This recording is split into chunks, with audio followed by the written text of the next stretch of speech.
ঘুরেন ঘুরেন, দুই দিকেই ঘুরেন। হ্যাঁ, এদিকে একটু ঘুরেন। চলে আসে ভাই, চলে আসে ভাই, ঘুরেন। হ্যাঁ, ওকে ওকে ওকে ওকে।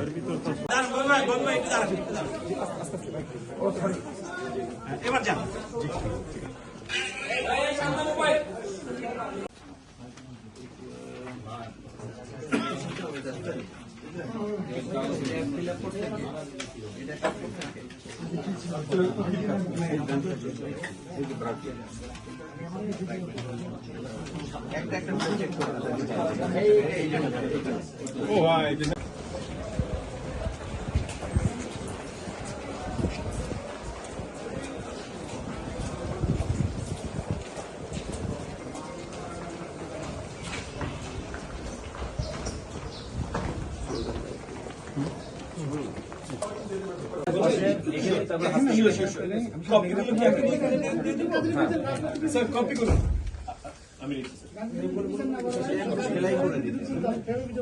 আমাদেরকে বলা হয়েছিল পিন করে দিলে হবে, তার জন্য পিন করে নিয়ে আসি। বড় স্টেপলার আছে,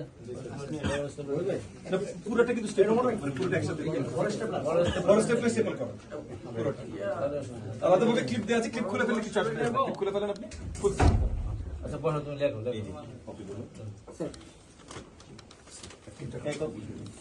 একটা কপি বের করো তুমি।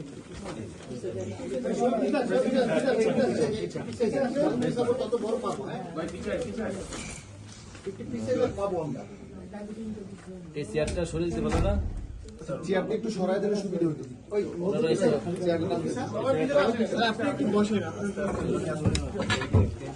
বসেন বসেন।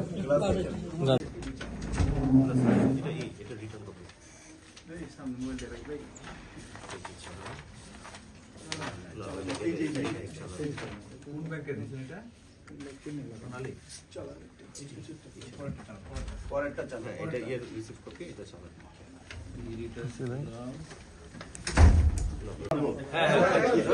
পাঁচজন তো পারবেন। আরো টাকা আরো টাকা। কি অবস্থা ভাই?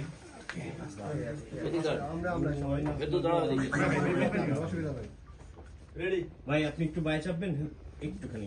মুরব্বি একটু পিছনে একটু বায়ে চাপলে হয়। আপনি একটু পিছনে থাকবেন, একটু থাকবেন। নামান ঠিক আছে। সুফিয়ান আস্তে আস্তে বের হও। এই বিল্ডিং এ আগামী 3 তারিখ 3 জানুয়ারি 2026 এই বিল্ডিং এর লিফটের 3 আমাদের সংকলন কক্ষ আছে, ওখানে মনোনয়নপত্র বাছাই হবে। বাছাইয়ের সময় প্রার্থী, তার প্রস্তাবক, সমর্থক এবং প্রার্থী কর্তৃক যদি কোনো আইনজীবী থাকতে চান তারা থাকতে পারেন। আপনাদের সহযোগিতা কামনা করি। আমি একটা কাজ চাচ্ছিলাম। আমাদের মাথা ব্যথা এবং সেই সরকারের নেতৃত্ব দেবেন জনাব তারেক রহমান। আমরা সবাই মিলে তার সাথে কাজ করব। আজকে মনোনয়নপত্র দাখিল করতে যে এত লোকজন সমাগম যে করেছেন, এটা কি আপনার আচরণবিধি লঙ্ঘন হলো কিনা? কোনো মিছিল হয়নি, কোনো স্লোগান হয়নি। আচরণবিধিতে যা যা দেয়া আছে সবকিছু মেনে আমরা কাজ করেছি এবং যে লোকজন হয়েছে তারা এলাকাবাসী চলে এসেছেন। তাদেরকে তো এখন এলাকাবাসীকে তো আমি তাদের ফ্রিডম অফ মুভমেন্ট তো আমি খর্ব করতে পারি না। প্রথমত আমরা জোট থেকে ছিলাম, জোটে আছি। বিএনপির নেতা কর্মীরা একদম শুরু থেকে স্বতঃস্ফূর্তভাবে আমাদেরকে সহযোগিতা করছিল, আমাদের সাথে কাজ করছিল। আর এখন স্ট্র্যাটেজিক মানে কৌশলগত কারণে, কারণ নির্বাচনের অনেক বিষয় আশা আছে, সেগুলো নিয়ে এখন লম্বা আলোচনা আপনাদের সাথে প্রয়োজন আছে বলে আমি মনে করি না। তবে সেই কৌশলগত কারণে আমরা এক মার্কায় নির্বাচন করব। আমরা মনে করি আমাদের বিরুদ্ধে একটা ষড়যন্ত্র প্রচেষ্টা হয়েছে, যেখানে আরপিওতে নিশিরাতের ভিতরে হঠাৎ করে বদল আনা হয়েছে, যার জন্য আমরা এক মার্কায় জোটে সবাই যেতে পারবো না। তো সেটা মোকাবেলা করবার জন্য এগেন স্ট্র্যাটেজিক মানে কৌশলগত কারণে আমরা নির্বাচনী মার্কা ধানের শীষ নিয়ে নির্বাচনে যাচ্ছি। প্রথম থেকেই আছে এবং আগামীতেও থাকবেন ইনশাআল্লাহ। আমরা সবাই একসাথে আছি এবং আপনাদের একটা জিনিস মাথায় রাখতে হবে, আমরা কাজ করছি আগামী সরকার নির্ধারণ যেন ঠিকভাবে হয় সেটার জন্য, এবং এই আগামী সরকারের নেতৃত্ব আমাদের সবার মাঝেই একই মত। আমাদের আগামী সরকারের নেতৃত্ব দিবেন জনাব তারেক রহমান। ওই জায়গা থেকে সবাই আমরা একসাথে আছি।